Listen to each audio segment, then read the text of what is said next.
Well, good evening, everyone. What's going on, everybody? How y'all doing? Yeah, we're making a habit of this is now a Friday podcast, I guess. Yeah, we just float around. It's a Thursday/Friday drop. We keep you on your toes. Just keep your notification thing on. Yeah, subscribe. It'll be in your. That's actually a good reason to do that. Yeah, there you go. We might maybe we do this on purpose so that you have to be like have your alerts turned on. Yeah, be subscribed. I don't know. I'm an Apple podcast guy, and so I'm just subscribed, and so I do get like a little alert when a new podcast is uploaded. But yeah, I don't know. What platform do you use mostly? Man, Stitcher, Spotify, or Google Podcasts. I got there's shows that are on each one, but yeah, all of them kind of alert me. I use Spotify, but I don't typically.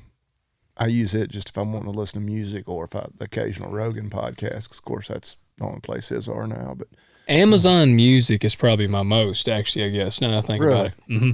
So I don't need to download a bunch of extra apps. But yeah, that sounds good. Yeah, I like it. I like it on there. But yeah, guys, sorry. I don't even remember what was going on last night. But life. Yeah, life. We're regular dudes.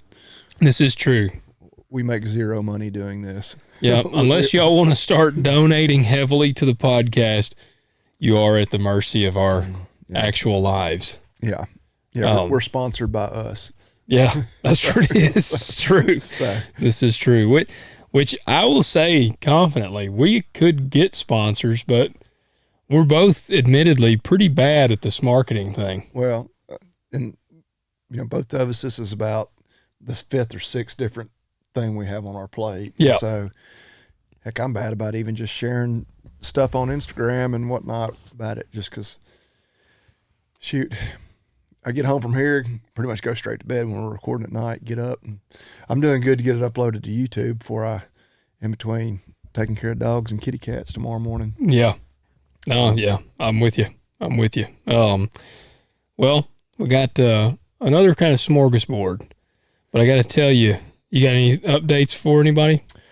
No, as far as what's going on in our operation, we somewhat started spring calving. I guess technically we really shouldn't start until, I would say tomorrow, but today when this episode drops should be the official first day of our calving season based on a full gestation. We had one cow in early, but yeah, we're still not really in the full swing of that. Just feeding cows, hoping it doesn't rain, which we got kind of lucky yesterday. I think we missed the run of it. Yeah, it worked out pretty good. Just a county or two north of us, I would say, got 3 times as much rain as we did. But yeah, I'm looking forward to that. It by this weekend, it ought to be pretty dry. It ain't gonna be dry, but yeah, it's gonna be for us here this time. For middle of February, it'll be pretty decent conditions. So yeah, looking forward to that. Well, I got quite a bit of updates. All right. Well, let's hear it. One cool front, I guess from one standpoint and maybe not from another. I bought a tractor today. Oh, wow. Good deal. Yeah. We've been wanting, we're doing the farm store, moving forward with that. And actually, I think next week, I talked about my little mulcher or bedder that lays the plastic down. Rain flow? Yeah. Yeah. It's coming in, I think, next week. Well, I needed a tractor for it. I wanted a smaller one. I mean, I could put it on my 8420, but that'd be kind of hilarious because it's. I don't know any idea what this rain flow apparatus looks like, but I'm picturing something more appropriately on like a 50 horse tractor. Yeah, it's minimum. It actually, this one, because it's they got the small model, the medium model, and the big model. This one's a medium, and it calls for 70 horsepower tractor. Okay. So yeah, smaller tractor, and so I've been looking for in that range, but I really was wanting about a 90 to 120 horse because I want one that I can use as a front end loader to get seed and stuff like that. You get into a 70 horse, they got the power to pick up, but they don't have the weight. Yeah. And so I had been looking around, man, I couldn't find hardly anything. I've been talking to my salesman there at John Deere, and man, I just called him today because I was like, man, I have got to get a tractor because this thing's going to be coming in. Soon it'll be time to start getting this stuff rolling. And I called him today and I got to picking around, and he found me a 5100E. Yeah. So it's actually just like what they got out here, but it's the like economy, which I was like, I don't care about any bells and whistles. I said, I want some remotes on the back, hydraulic remotes. And I said, and I need a heavy duty front end loader. So he's putting the heavy duty front end loader on it, and it's a 100 horse tractor. So I'm trying to think. My dad, the way he trades equipment, he may have had an E and he then traded in and got the M. Okay. Yeah, because it's an M out here now. Yeah.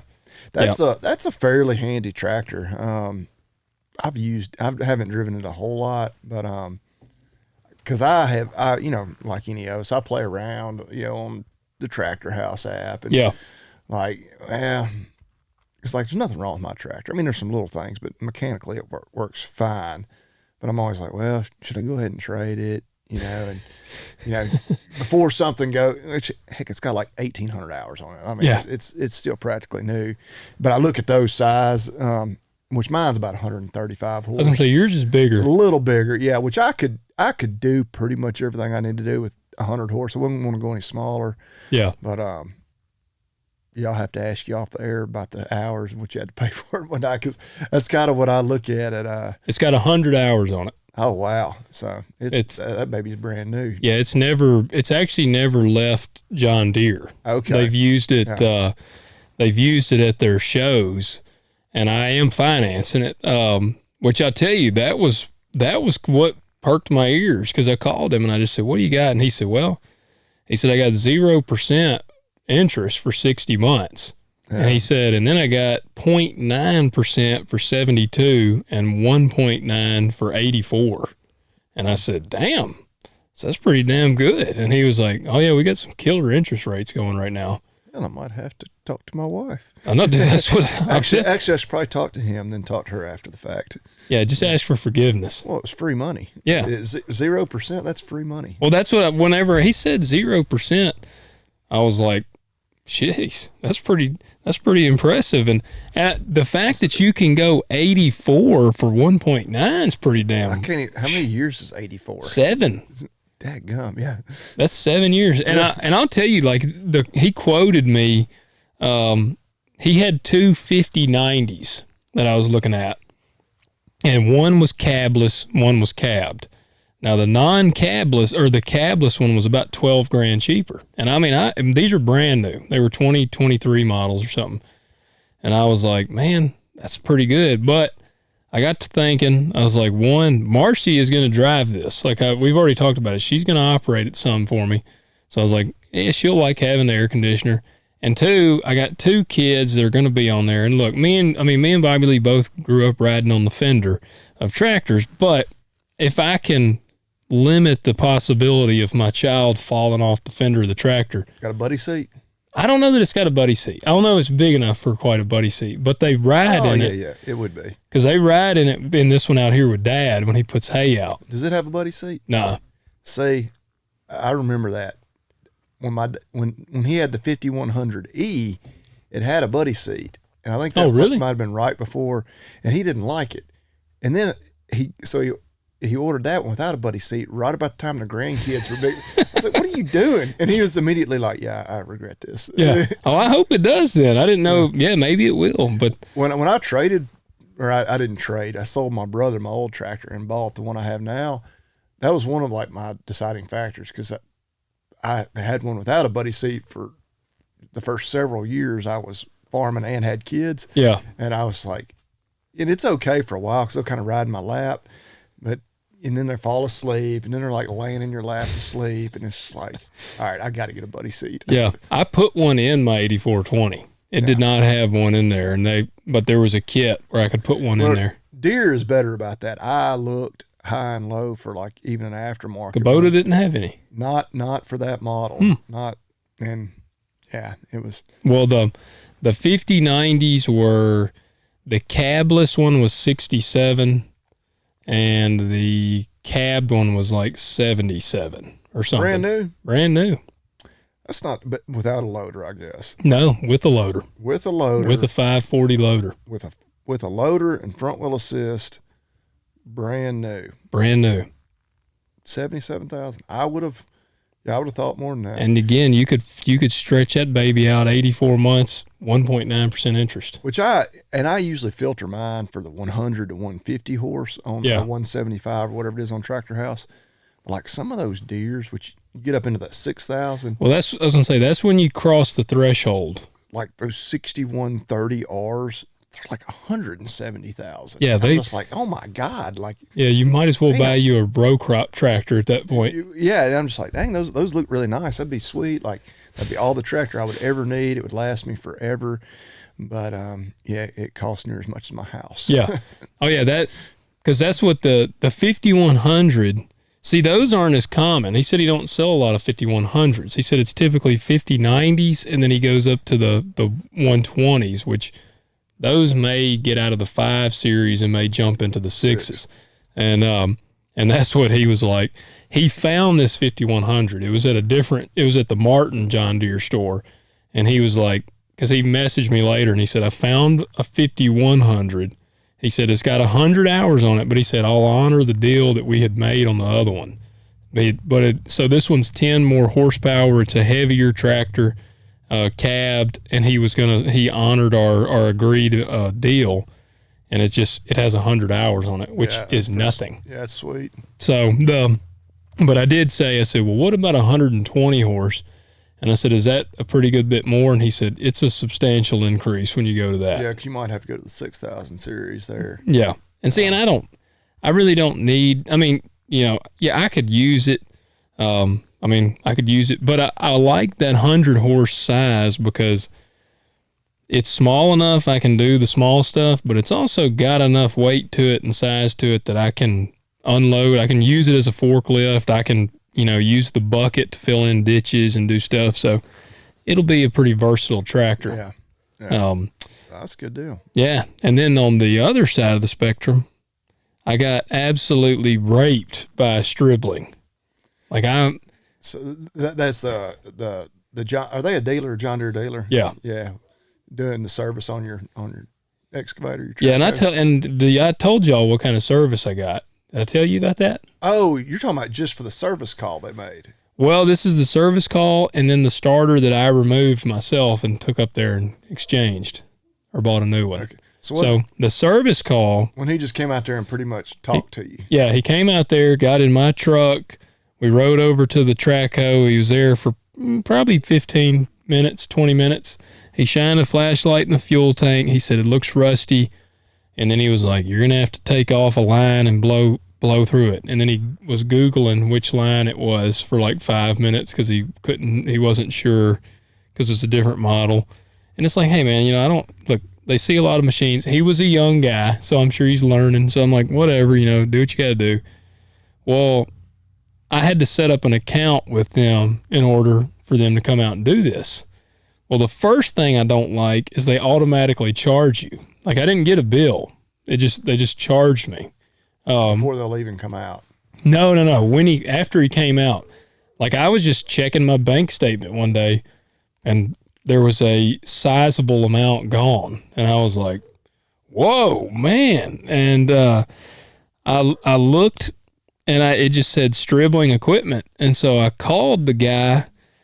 Actually, then I called him and I asked him, I said, I guess, did they charge me? They go ahead and charge me for the starter as well? And he was like, oh, I don't know. They may have. So today, the guy that's actually helping me now, he ran to Memphis and got the starter for me. Well, my first mistake was getting a Deere starter. I should have just gone ahead and put a rebuilt one back on it because, whew, man. But so the service call, I mean, I'll share the amount because it was so bad that it's bad. And this was just for him to come out. This was for him to come out there, and that's what I've like. Because I called the guy at service today, and I said, now I gotta know. I said, the starter's included in this amount, ain't it? And he said, let me look. And he got to figure, and he said, no, man, that's just the service call. And I said, man, he didn't do anything. I said, he was there for like 20 minutes, and he didn't do anything. And he goes, well, man, our hourly rate is $197 an hour. And he said, you're guaranteed an hour. And he said, and then we charge you per mile on how far he has to drive, and that's $4.50 a mile. So I'm going to tell you what he did. This is what he had to have done for me to make it figure up. So when he was like, all right, I'm heading to you, he clocked in and he drove there. So I'm getting charged per mile while he's driving there. So, and they're deep in Memphis. And so he, like the airport, somewhere, corporate Avenue or somewhere. Yeah, I don't know. If he was there, they actually even have some Mississippi locations. So it was a pretty good drive. And so he clocks that hour. Well, then he clocks the hour that he's there. And then I also am like, he tells me that he's going to research this thing when he gets back to the shop. And he's going to send me an idea of something. So he drives back. And then I'm assuming, because he did text me later, so I'm assuming he remained clocked in for that amount of time. So I got a bill, or I didn't get a bill. I got charged $875 for them to come out there for about 15 to 20 minutes. And the guy was like, I'm a nice guy, but when he said, man, I said, damn, that's awful. I said, that is terrible. And he goes, well, man, yeah, it adds up pretty quick. And I said, damn. And so I figured that was the worst, but then it wasn't. Yeah, I can only imagine what a deer starter. Yeah, and they're not even like, it's not even like a huge starter. Like, it's not that big. The guy that helps me, I took the starter to him for him to take, and he goes, that's not even a big starter. And I said, I know. And they had to take it or they were going to charge me a core charge. So I meet that guy. We meet at Tops Barbecue to eat a little lunch, and he goes, boy, he said, man, I spent the shit out of your money today. And I said, what'd the starter cost? And he said, it was $950. And I said, you have got to be shitting me, man. Like, so in a service call and a starter, I've spent already right out the gate nearly $2,000 on this track hoe. Yeah. That I haven't even got to run hardly at all. And what it's made me know is that Stribling's the last damn place I'm dealing with. See, and I feel bad sometimes for like what we charge as veterinarians, and then you hear these stories and you feel better. Well, and I know those guys go to school like that. They are, and hey, they are uniquely skilled and trained to do what they do. But I mean, no more so than me spending 8 years in school to be called doctor, and then you need to charge $197 an hour. We don't charge that, I guarantee you, because when I think about even some of the surgeries I do that are, pretty unique. There aren't very many people that can do those, and I like the transgender surgeries y'all do. Yeah, we do those. Create a fake wiener. I can't, give up away patient names or anything, but yeah. But yeah, anyway, yeah. Pixie is now Rocco. Yeah. Actually, I think I had a patient today named Rocco, but oh, nice. Might have to edit that out. You just broke HIPAA. Yep. I didn't share a last name. There's lots of Roccos out there, but yeah. I'm just like, yeah. When it comes down to like per hour, what we charge, it ain't that. Like, good gosh, like this is crazy. Oh, my asshole was sore after all that today. Telling you, that was awful. Like, I was honestly expecting about $350 on the service call. I was like, it probably cost me about $350. That was kind of what I was thinking that would be stupid high for no more than what you actually got. Yeah. But we grossly underestimated. Good Lord. Well, whenever I go get parts from a dealer, like when you're having to go straight, again, I guess to the dealer, obviously, not going to the parts store, I always think in my head, like, what should this cost? And I double it. And that's usually pretty close. Yeah. But I would have been well short. Well, with Stribling, I was thinking service call, about $200. I was like, yeah, we'll probably double it. Be $400. Well, no, double that. I was going to say, with Stribling, I've learned now, whatever I think, I'll just go ahead and triple it, and I'll be getting close. God, dang. It hurt. Like, it was painful. When he told me first that 870, that pissed me off, which it pissed me off that they charged me automatically. I'm like, send me a bill for starters. I don't like the like immediately, because I had no clue. So they had your banking information? They got my card on file. And yeah, man. And look, that's what Dad and I were talking about it. And he said, I guarantee you what they do. He said 90% of their work is warranty. He said that's what the majority of their stuff is warranty. And he said the guys that are getting the work done, they're not worried about the price because it's covered under warranty. So John Deere is really the one footing the bill. And so, I mean, you know, which is great if you can buy a $200,000 track hoe. But because that's what a new one, I mean, a new one like what I got would be probably, hell, would be $230,000 or $40,000. Yeah. But yeah, that was a tough pill to swallow. And I don't want to get us off on a extreme tangent, but I think that's what a lot of the healthcare system is broken.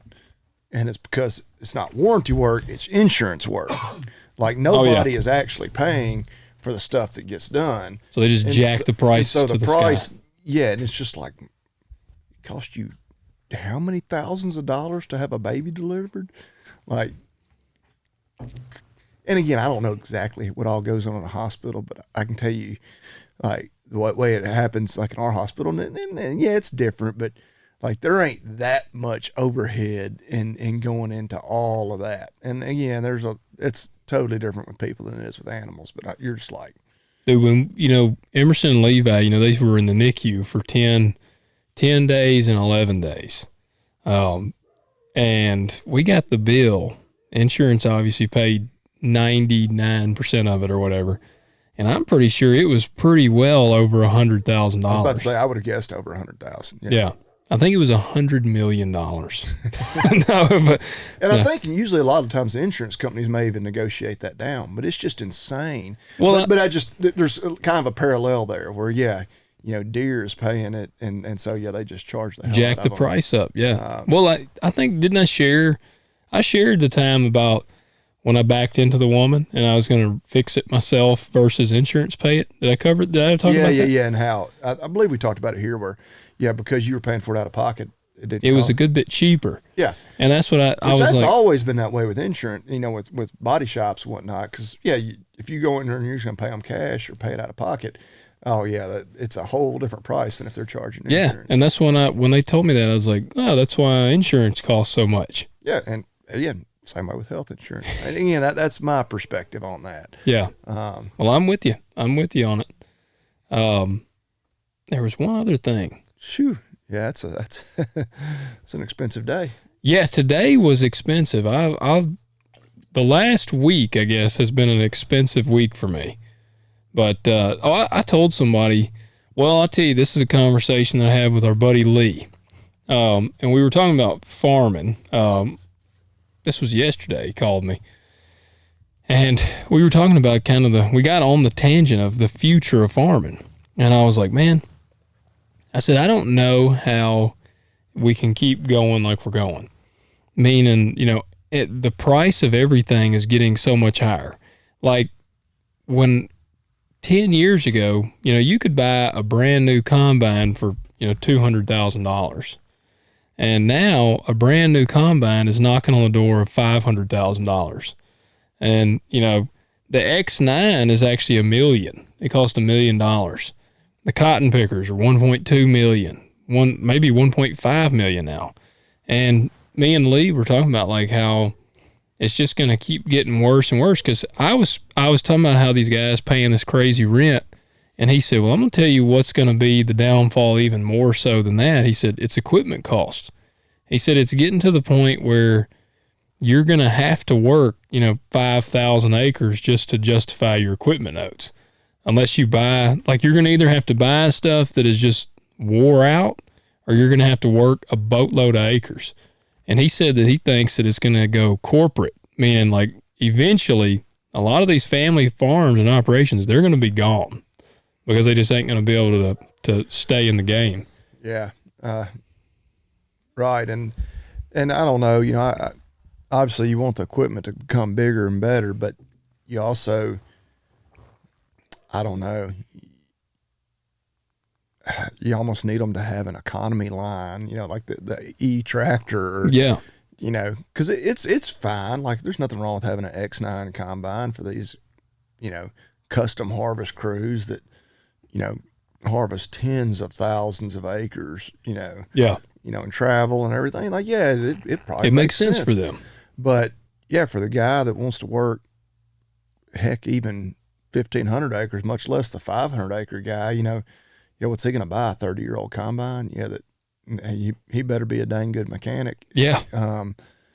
Because you can't afford to pay nobody else to work on it. You sure can't call Stribling. That's for damn sure. Not a dealer. You might, and of course too, with the newer equipment, the whole controversy over, being able to work on it and all that. And yeah, just finding somebody. Like I say, that's one, because I'm not, probably of all the skills that you need to operate a farm or a ranch, being a mechanic is where I feel like I struggle the most. Like, yeah. Like I'm obviously the hands-on animal husbandry stuff, that kind of thing is kind of my area of expertise, and I'm pretty handy, like when it comes to like maintenance and stuff, like certainly on fences and even around. You can change a light bulb, and I can change a light bulb and place a garbage bag, yeah, stuff like that. Sweep out the hall of the barn, but like when it comes to like a piece of equipment is broken down, and I can do more than I could have 10 years ago. Yeah, by a long shot. Like if it's something very complicated, like I got to call somebody. Yeah, and being able to call like that shade tree mechanic guy, that's just up the road from you.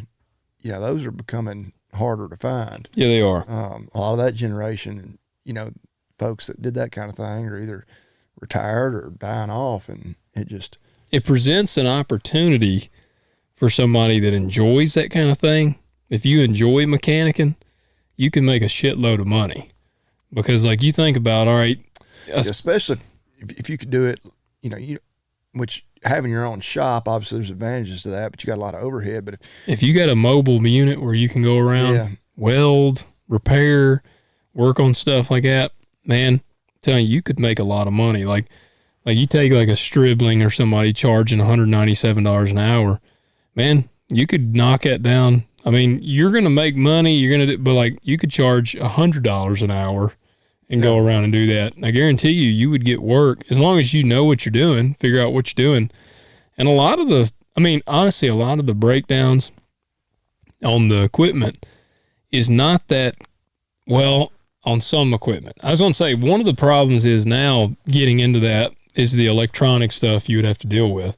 Because that's like my planter broke down last year, and it turned out it was an ECU module on there, and it was down for like 2 days. And the ECU module, like I would have never figured that out. And that a guy had to come out from, it took like the man from H&R to like come out there and work on it for like a day to get it going. And $4,200 later, the ECU module is what was bad. Yeah. So like that's the stuff where you're traveling mechanic or something like that. I don't know how they handle that. I mean, all that would come really from just experience. But I think there's a lot of opportunity. Well, and I know a guy or two who do that kind of thing, and at least one of them pretty much it's gotten to where he pretty much works for one big time outfit. Yeah. Like over half of his work is just for that group. Yeah. Like, when I call him, he's usually on their place working. And so it's like, you would have no problem. And like it's a wait for me to get him. Like, I don't know when he can come see me. So yeah. The you're opportunity's right. there. You're right. Somebody looking to get into ag out there, but maybe not actually being a grower themselves. That's a pretty good way. And I would feel like just about anywhere you are should be a huge market for that. Oh yeah. Yeah, man. I mean, and you never know, like that could be something, if you're really wanting to get into ag, you might go work on a guy's tractor and you might talk to him and be like, man, this is what I like to do. I mean, hell, the dude's liable to be like, well, shit, we can always use a good mechanic. And like, well, that's what I'm saying. Put you on the farm. Yeah. Yeah. We'll have you. You can be an operator too, but when something breaks down, you're going to be our gal. Yeah. Oh man, I don't envy the mechanics. Like I have figured out a lot through the years on working on the stuff, but I don't like it. I don't like mechanicking. Like I don't have the patience, when I've like nearly broken my hand and wrist from punching metal. Like it doesn't give very well. Yeah. It'd be the same thing, just like working on animals where When you punch them animal. yeah, that's where I was going. No, but just the trying to diagnose the problem is what, like, I love treating problems. Sometimes the diagnosing process, and sometimes diagnosis is easy. I mean, you run these few simple tests and there's the answer, but it's when you run those tests and it's still like, all right, I still don't have the answer. Yeah. I bet that is hard on an animal because they can't tell you. Can't be like, my belly hurts. Well, but I mean, like working on a piece of equipment, and you're, especially all the electronic stuff, I would imagine. Oh, you're they're chasing running a ends. basic test or in diagnostics and whatnot, and then it's like, I don't know, problem. Or we replace these three things and it's still doing the same thing. Yeah. That's when I would start to get really frustrated. Yeah. Oh, well, that, I can remember a moment. It was my old planter. It had a big bolt on. It's a hydraulic pump that would bolt onto the back of the tractor. Weighed about 80 pounds, heavy as hell. And it powered all of the hydraulics on there. Well, I had a spare one. And I started having trouble. I was losing vacuum pressure. And I was like, damn it. I had done gone through everything. Well, I thought my pump was going bad. So I went through the process of replacing the pump. And I changed the pump. And actually, the old pump was probably about 60 pounds. The one I put on there was about 80 pounds. And I'm too hard-headed to wait on somebody to help me. So I put it on myself. And it's got 4 bolt holes that you got to line up. You got to like use a pry bar. And so I had done cussed this thing on. I had it back on. Well, then I turn everything on and it still is losing vacuum.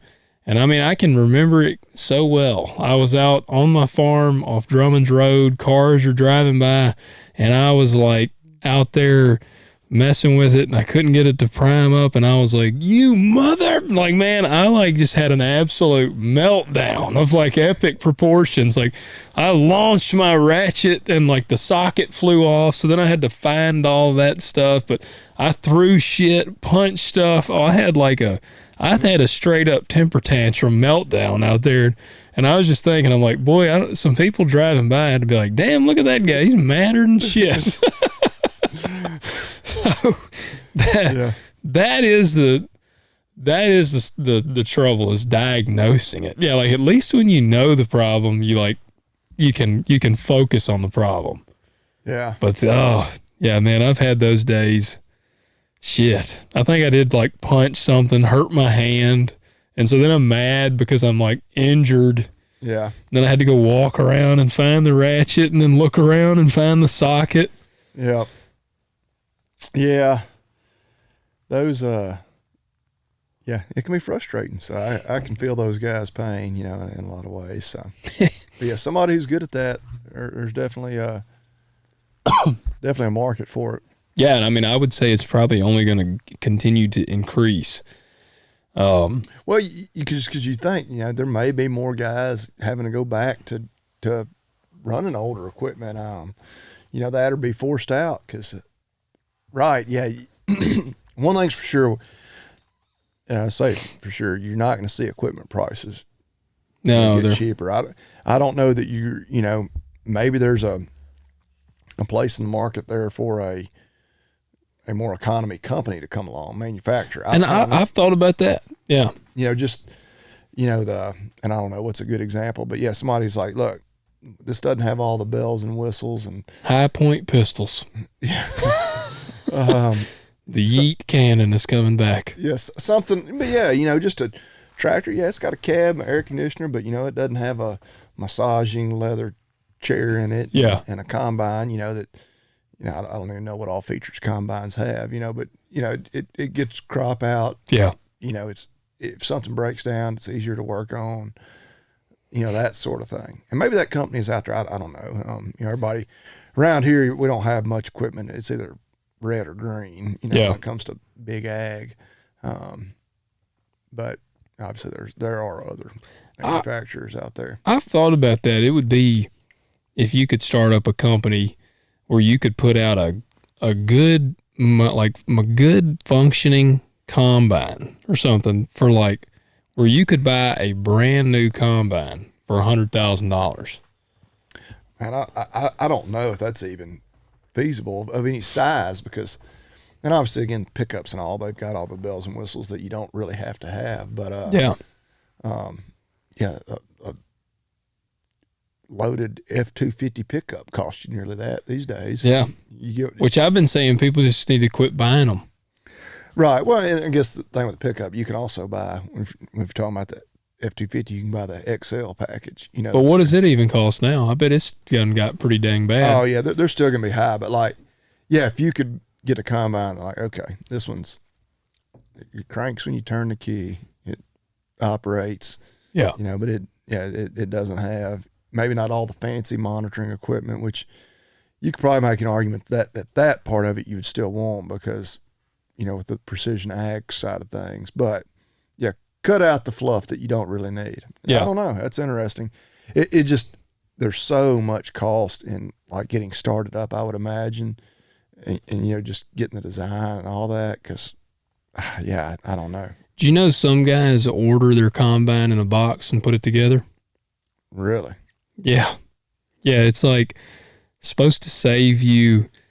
I don't remember how much you save. It may be like 100,000 or something, but, It would have to be, you know. yeah, and like you can apparently do that even to my knowledge, you can do it still. There's like, I was talking to Like a big name brand? yeah, like a John Deere combine or something. You can I wonder order if it. the warranty is valid. I don't know, because you have to rig up the wiring, you know, like it sounds like an absolute nightmare, but Yeah, it'd have to be somebody that was just like, oh, you got to be a hell of a mechanic. yeah, like that. And I mean, and maybe somewhere where you got a long, cold winter, Yep. and you got a heated shop, and like, yeah, we need something to do all winter long anyway. I had talked to a guy that he was a realtor that I dealt with, and he said some of his good friends, it was this farming family, and he said in the wintertime they would order a combine and it would come in parts and they would put it all together over the winter. And he said, oh, it would be a jam up combine. He said, and they put it all together. And I said, damn, I'd hate to know how backwards ass that thing be if I had to put it together. Yeah. Yeah. I'd be blowing grain out the front. Surely it's only some assembly required. I don't know. Yeah. I'm like, I'd never heard of that until he said it. And then actually, I think after he told me about it, I'm pretty sure I was looking in like a Successful Farming magazine and it was talking about combine kits. Yeah. But I mean, damn, we always joked and said, like, you know, you can buy a new one for $400,000 or $500,000.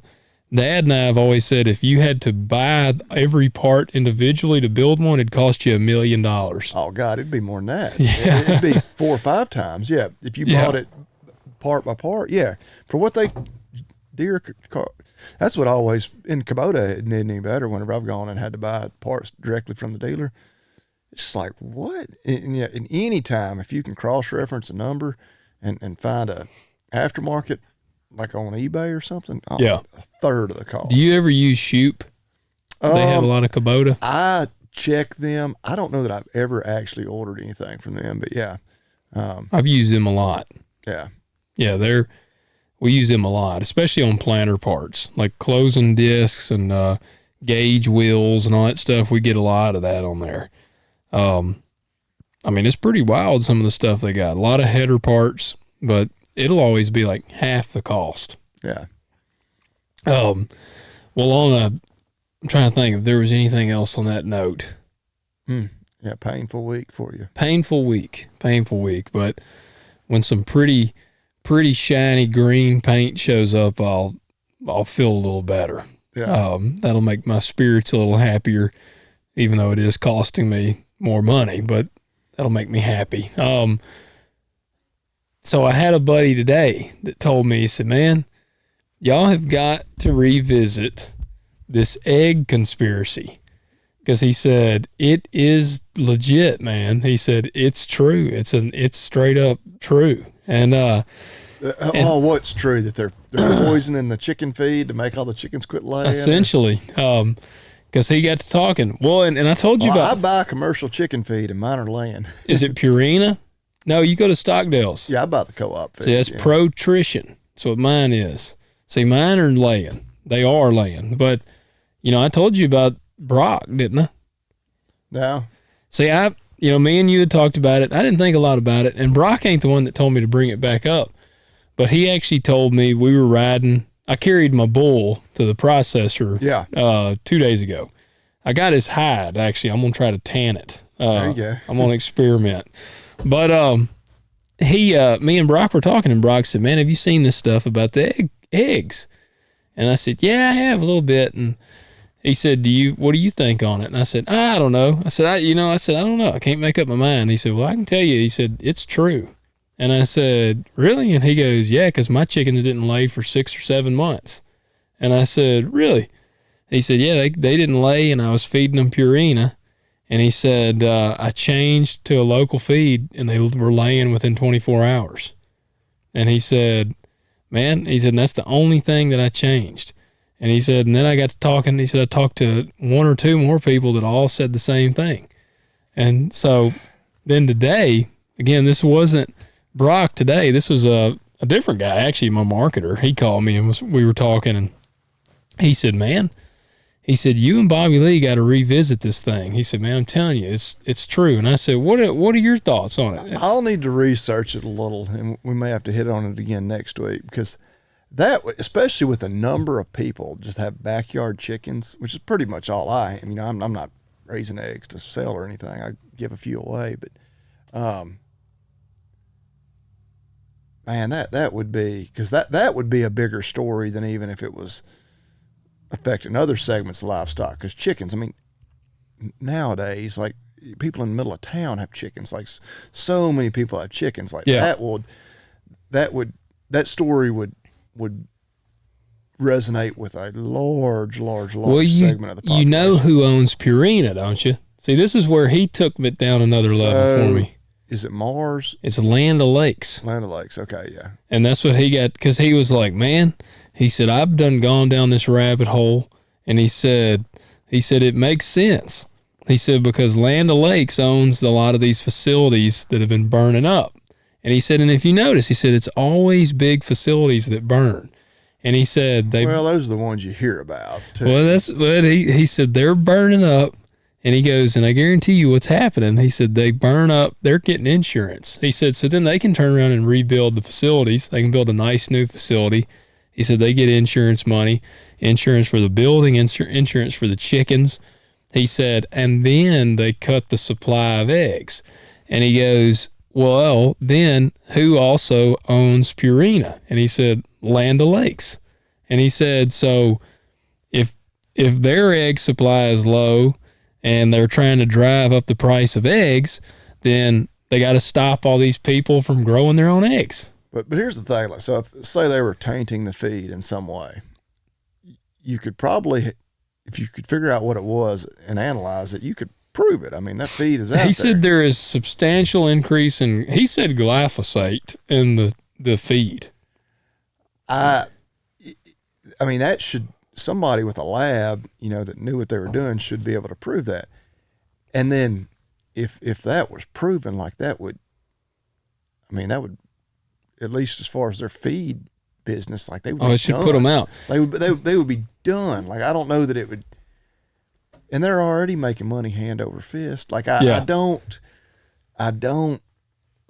man, and I love a good conspiracy theory as much as anybody, but that just, how, like, they're going to make more money if that worked, but they're also doing it at the risk of losing everything, and they're already making money hand over fist. Yeah. So why would they do that? That's the one side, because I'm like, man, I don't know. But on the other side of the coin, like, to what you're saying, is that's what I'm the same way. Like, I'm like, okay, if this comes out as true, then I would never buy another Purina feed again. Anything. Like, I wouldn't care if it was goat feed. I wouldn't buy it. But, the whole, like, place burning, the beef industry, really, we had a kind of a light bulb moment when it was a Tyson plant in Holcomb, Kansas, burned. It was 5, 6, 7 years ago now, and how profitable it was for all the meat packers, but Tyson being one of the big four, for that to happen. Yeah. And I don't think it was intentional at all. But in reality, like if they go back and look at that, they made a lot of money off that because cattle prices tanked as a result, and all they did was just ramped up production at their other facilities. And so it was stupid that it even made cattle prices drop. Yeah.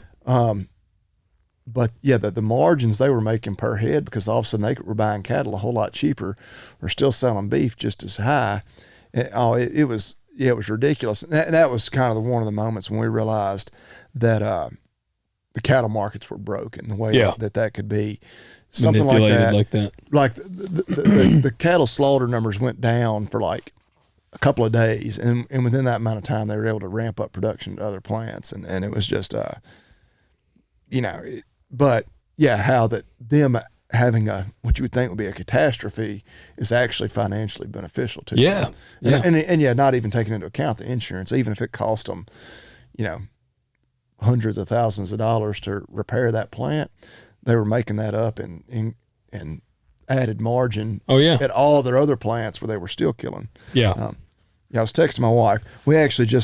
I just got a nice brand new chicken coop and moved my chickens to it yesterday. So I wasn't sure if like the move and all would throw them off for a few days. And she said she got, because I checked and there weren't any eggs, and I said she got them. We got 5 hens and there were 3 eggs today. So well, there you go. Yours are doing better than mine. I've been doing that. Mine have actually laid better all winter long than I would have expected. Like typically, because with shorter days, they'll really cut back. Yeah. And now they kept it up good. I got 10 hens and 1 rooster. Yeah. And then we get this time of year we get like 3 eggs a day. I'm getting that many from 5. Yeah. Now, do you keep feed? You got them like a feeder they can constantly eat out of? Yeah, they have free choice feed. See, I may need to, because we just scatter them feed that they can like peck around. We give them 2 scoops of feed a day. They may need more feed. No, we keep a feeder, and then I like to let them free range, and when they're free range, and they don't need much feed because they spend all day out pecking and eating. Yeah, we got enough cow feed and horse manure they can scratch. They're cannibals. They're definitely carnivores or omnivores, I guess. Yeah, because they'll eat. You see videos of them eating like mice and frogs, and they obviously eat a lot of bugs. The first revelation I had with them, there was an egg and like I dropped it. Oh yeah, and they tore it up. Yeah, but you don't want to do that very much because I've heard people having problems where they'll start eating eggs. Yeah, like cracking the eggs, and of course then you got to put her in a pot of chicken and dumplings. Then you can't keep her. Well. They've only done that once to me, but then the other day I was like, I'm gonna test something, because I was reading about them. They were talking about them being omnivores, and this guy was talking about how he gives his meat and stuff all the time. Yeah. And we had gone somewhere. I had got the kids some chicken strips, and they had like 1 or 2 chicken strips left, so I just chunked 2 chicken strips in there. Man, they devoured the hell out of them. Like, that is so wrong, man. They were gone in like a couple of minutes. Like they were vicious about it. And I was just thinking, I'm like, geez, what a bunch of these cannibals. They didn't know any better. They just ate probably one of their siblings. Well, we used to always take like all our vegetable and fruit, scraps and throw to ours, which I've gotten where I'm just composting most of that now. But they love like our pumpkins we had left over from. I chunked a couple of those in there. Yeah, they bust them open. Oh yeah, they love to eat on that. Tomatoes, they like rotten pears, tomatoes. Like yeah, I'd throw all that in there. Y'all are composting? Do you shit outside? And I say I'm composting, like I don't, I guess, compost it like you're really supposed to. I just take all that type of stuff and I dump it out on my garden. Yeah, I just dump it out. You shit out there too. Well, yeah. We don't have indoor plumbing, man. No, my dogs do. They don't eat it? I figured didn't one of them was a turd eater there for a little while, wasn't it? Oh, yeah, you always have a little of that, but no, but like I took all my eggshells and Yeah, vegetable. Well, we ate some broccoli tonight. I took like dumped it out there. It's sitting in a ice cream bucket on the counter. I dump it out every day or two, but Oh, all my leftover coffee, all that sort of stuff. I think I'm a bit of a hippie. them guys that really get into the composting, don't they have like a bin they put it in and stir it or something? I guess it probably needs to ferment or there's a better way of going about doing it, but Yeah. I like the idea of it returning to the soil rather than going to a landfill, and I guess returning to the soil there. But well, you know, I've always said I wish when I die that they could just put me in a hole. Let me just go back to the earth. Like that's what I don't want to be put in a vault or like in a box. Like that's what I'm kind of like. I'm like, man, just be cremated. I might get cremated and just let them sprinkle my ashes somewhere. Yeah. Take it to the landfill and sprinkle my ashes at the top. But yeah, it's I don't know where I'd want to be sprinkled. Where would you want to be sprinkled if you were going to get your ashes dumped out somewhere? Man, I don't know that it really matters. I'm gone. Yeah. You know, I wish they'd just throw me out on the side of the highway. Let people be like, damn, you know, like drive by and see a body. That'd be pretty wild. What was the movie where they had the guy's ashes in the coffee can? What is that? It like gets on them or something, don't it? Well, there was one, but there's been several where they're spoofing like accidentally the ashes being. There was Meet the Fockers or Meet the Parents. You know, they had the ashes up on the thing, but on the hearth. Yeah. Which one are you talking about? I'm trying to remember. Was it seems like it was like an Adam Sandler or something where. Was it Grown Ups? It might have been. For some reason, that was in my mind. It seems like because one of the guys died. Yeah, and like they had his ashes in a coffee can. The coach and somebody was like making coffee. They're like, no. I think you're right. Like their coach had died, and I think they had his ashes. Anyway, there's our random movie reference for the night. Yeah, or I might want to be like the like Indian people that dig up the dead people every year, and they hang out with them. Yeah, I don't know about that. Have you ever seen that? No, I'm unfamiliar with that. There's some weird. It's not probably politically correct to say a tribe because they're not like tribe guys. It'd be like in India or somewhere, but I mean they're in like kind of shitty. I mean it's pretty shitty environment, but they're wearing like polo shirts, but they're dirty. But they'll have like their grandma. Like they dig the bodies up? They dig the bodies up. How are the bodies even preserved that they can? They're not very well preserved. Like it's like a corpse that's looks pretty bad. Yeah, but even if it's only been there for a few months, like there's gonna be nothing left. Well, they somehow have them kind of preserved because I mean it'll be a very like leathery corpse next to them, and they'll have like a cigarette sticking in their mouth, and they'll be sitting next to them like, hey, so they've like mummified them somehow or something like that. They're not just buried and digging them back up. Like, I gotta look here. With Indian, I'm trying to even think of how to search that. Indian dead people party. Like that just sounds like a weird. Okay. There you go. Look, there you go. They got the cigarette in his mouth. See, it's this corpse. Yeah, but so they like mummified that or something. I don't know. They have to they didn't just like bury it. No, I mean they gotta. I'm assuming they drain them and what do they put like formaldehyde in them or something? Yeah, they might have preserved it. That is weird. No matter how it's preserved, for them to then pull them back out. Oh yeah, I mean look, the dude's arms on it. Like they just are sitting there, and I mean it's like all the pictures. Like there you go. There's a guy doing the hair of them. Or it's like dehydrate. I saw a pretty neat thing the other day. I follow an account that's like, I don't know, like amazing photos from history or something like that.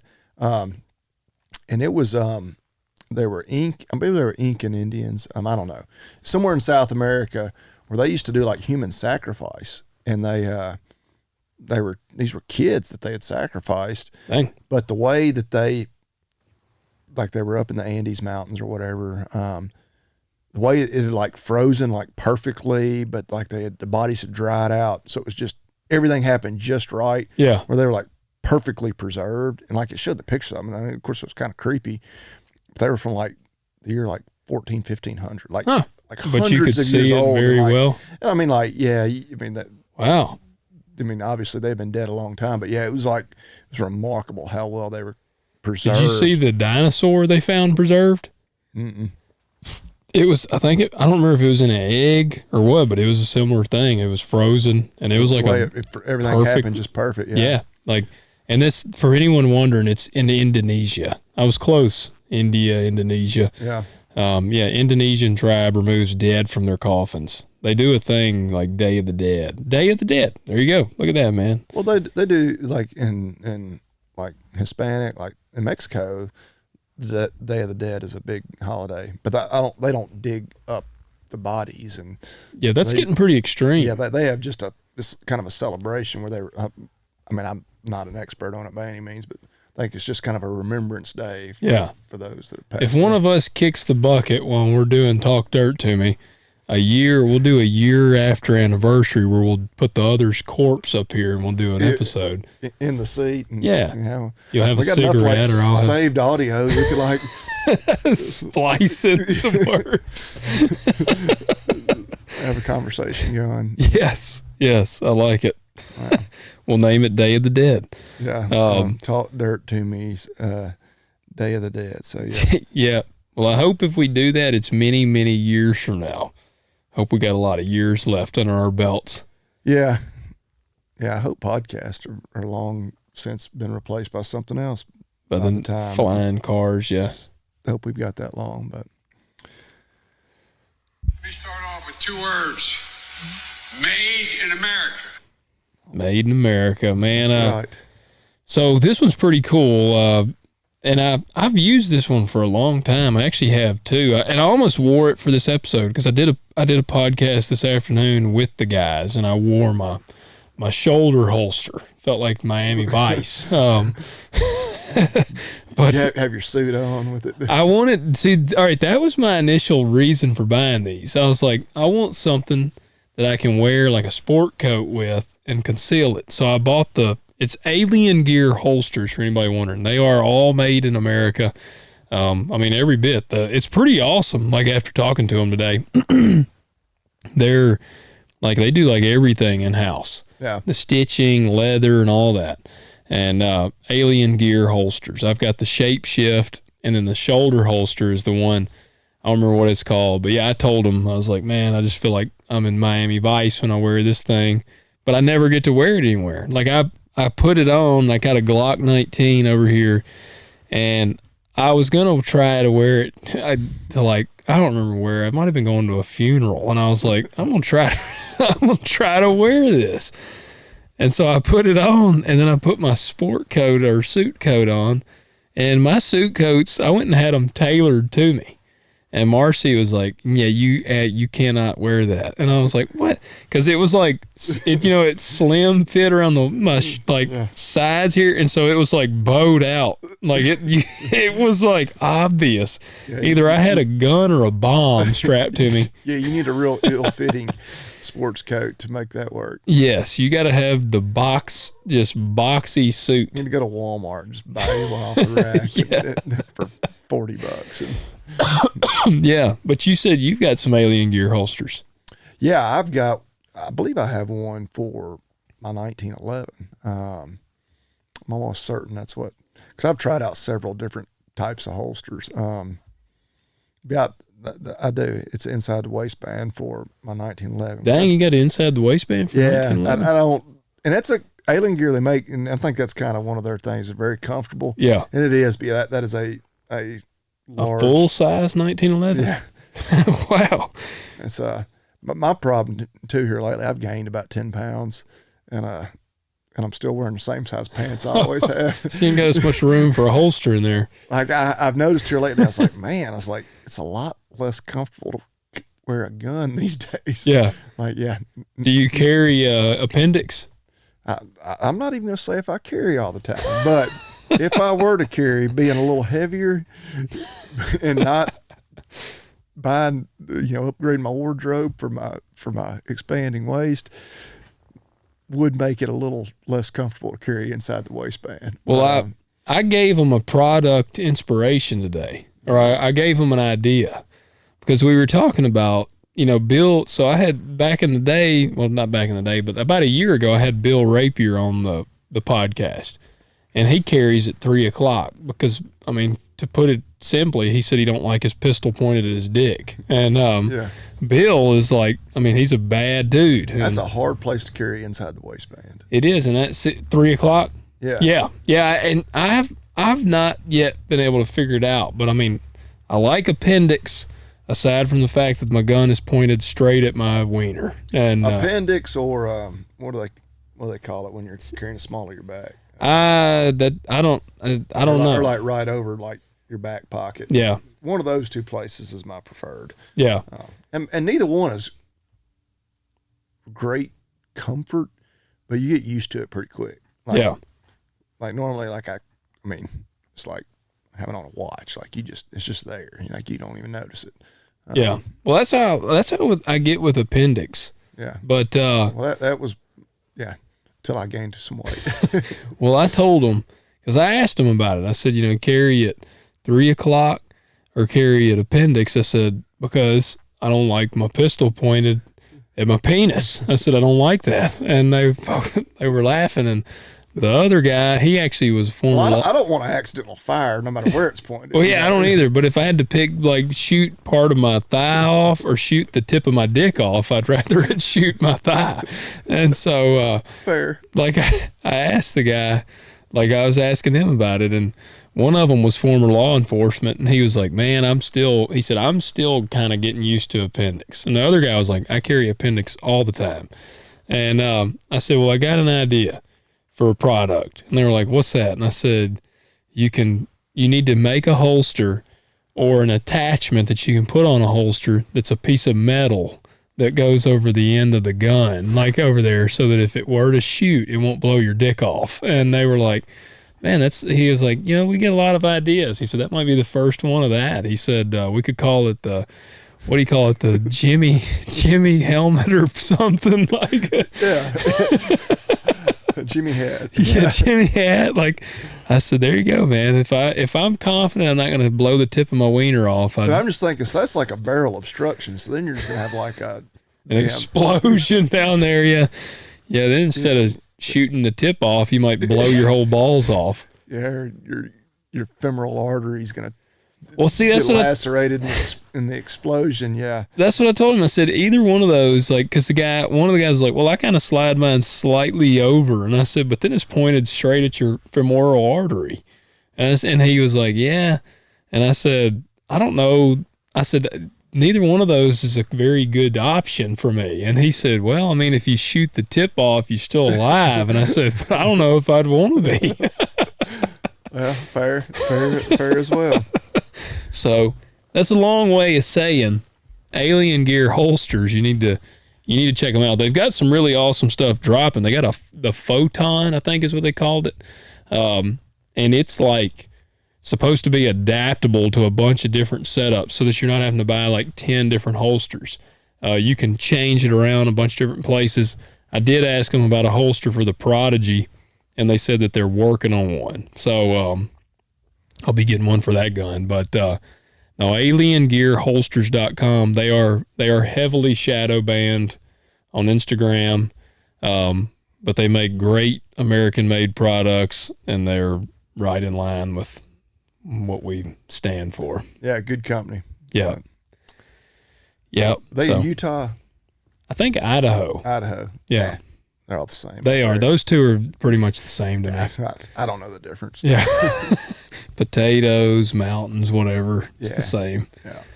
But, well, all right, guys. Well, that's all I got. If you watched on YouTube, please hit that like button, hit subscribe. Leave us a rating and a review if you watched it. If you carry appendix, don't shoot the tip of your dick off. And thanks for joining us. Yeah. We'll talk to y'all next week.